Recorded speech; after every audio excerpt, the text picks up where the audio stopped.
ناس الحارة تنور تحكي عن ضيف جديد يملى قلبي أفراح ويخلي الدنيا عيد.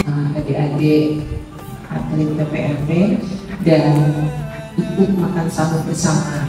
Memang saya sudah menyampaikan ke Pak Eko, Bu Bani, bahwa saya hari ini kepengen makan sahur bersama dengan adik-adik. Nah, kalau buka puasa bersama kan biasa ya makan sahur yang belum biasa kita ngumpul bareng.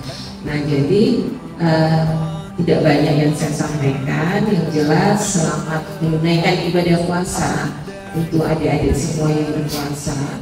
Semoga di bulan Ramadan ini kita mendapatkan lebih banyak pahalanya, karena selain berpuasa kita juga ingin mendapat pahala, yaitu dengan menjadi seorang atlet yang maksimal memberikan kontribusinya kepada pemerintah Provinsi Kalimantan Barat. Kalian tidaklah mudah untuk masuk ke PPLP ini dengan begitu banyak tes dan penyaringan, dan kami berharap agar benar-benar dimanfaatkan. Nah, dengan puasa ini tidak mengurangi sedikit pun dari semangat, malah justru harus lebih semangat. Nah, saya bersama Mbak Mela sama Mbak Suci ya, sini Mbak. Ya. Nah, ini adalah ahli gizi, dua orang ahli gizi yang selama ini menemani kita semua untuk menyusun menu makanan ya, Mbak Mela ya, Mbak Suci ya. Ya, jadi hari-hari menghitung menu makanan yang adik-adik atlet PPLP yang konsumsi itu tidak sembarang, karena didampingin sama ahli gizi dan dihitung jumlahnya. Mbak, boleh dijelaskan sedikit Mbak tentang menu sahur pada pagi hari ini? Silakan Mbak Mela. Kalau kita bisa membukanya ya, boleh.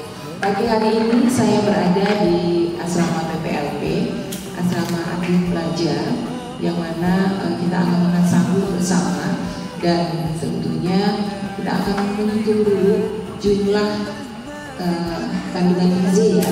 Di sini ada Mbak Mela dan Mbak Suci, dan menghitung jumlah kandungan gizi yang harus dipenuhi oleh seorang atlet, karena mereka selain belajar, masih tetap belajar di sekolah, mereka juga harus latihan. Jam berapa latihan?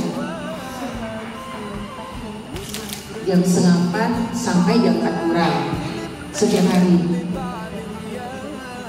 Kalau jam 4 kurang sampai jam 5:30, artinya sebelum berbuka puasa ya, masih tetap latihan semuanya, dan mereka tetap harus strict dalam melaksanakan sehari-hari. Ayo Mbak Mela, di sini ada menu makanan, tentunya ada nasi ya sebagai karbohidrat. Kemudian di sini ada sayur capcay, terus ada tahu goreng, sama ikan angsi asam manis, sama ayam goreng kalas. Ya, bisa dihitung Mbak jumlah mereka membutuhkan berapa kalori, dan sekarang kita siapkan untuk contoh yang kita aplikasikan pada sahur itu kisaran kalorinya sebesar 1149. Itu untuk karbohidrat, protein dan lemak secara keseluruhan. Untuk sejahtera, protein terdiri dari protein hewani dan protein nabati.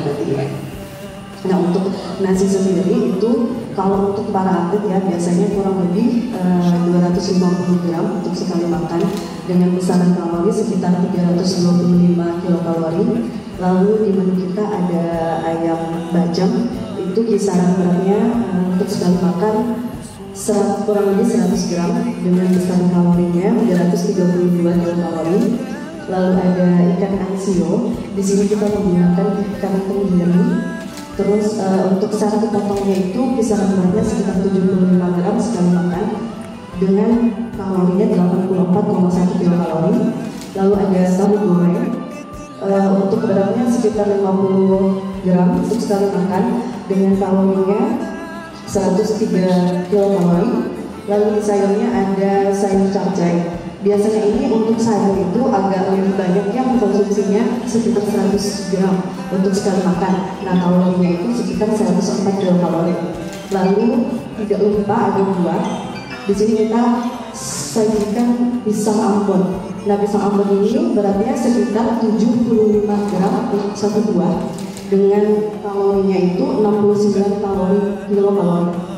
Terus juga ada susu di sini sekitar 200 ml itu dengan kalorinya sekitar 131,9 kalori. Nah, kalau kita jumlahkan yaitu 1149 kilokalori untuk sekali makan. Nah, untuk biasanya rata-rata kebutuhan kalori atlet itu terutama untuk pelajar ya, karena aktivitasnya ya palingan untuk puasa ya itu belajar dan latihan.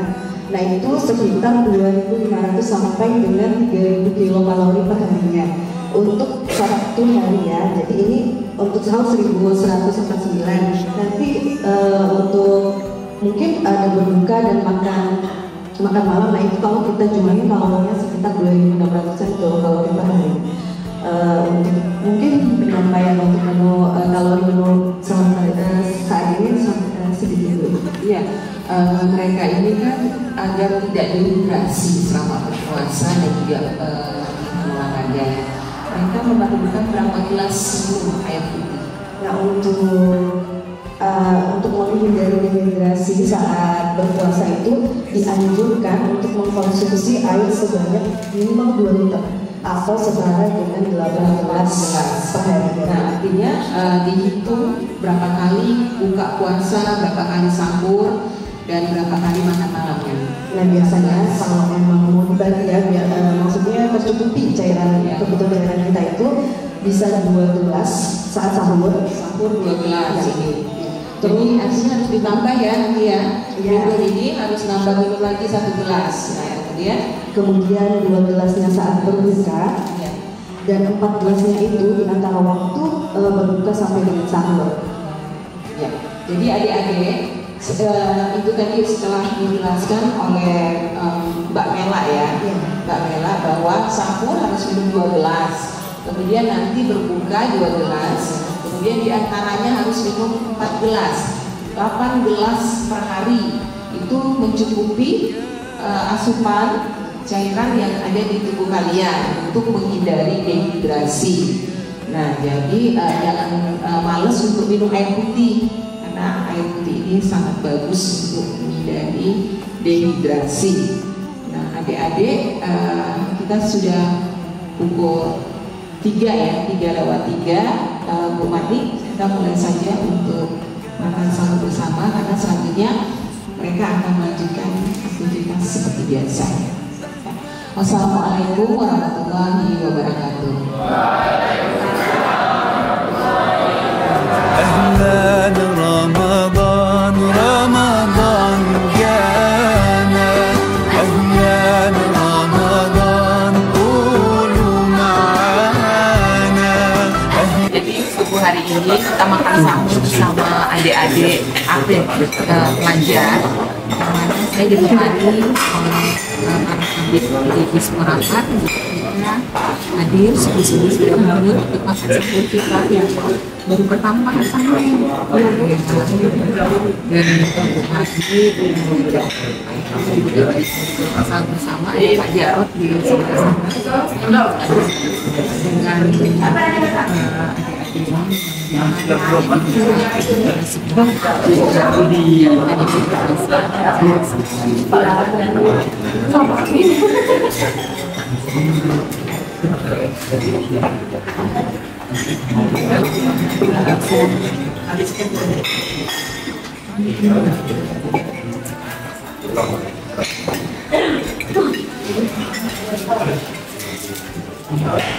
ayo makan. أهلا رمضان رمضان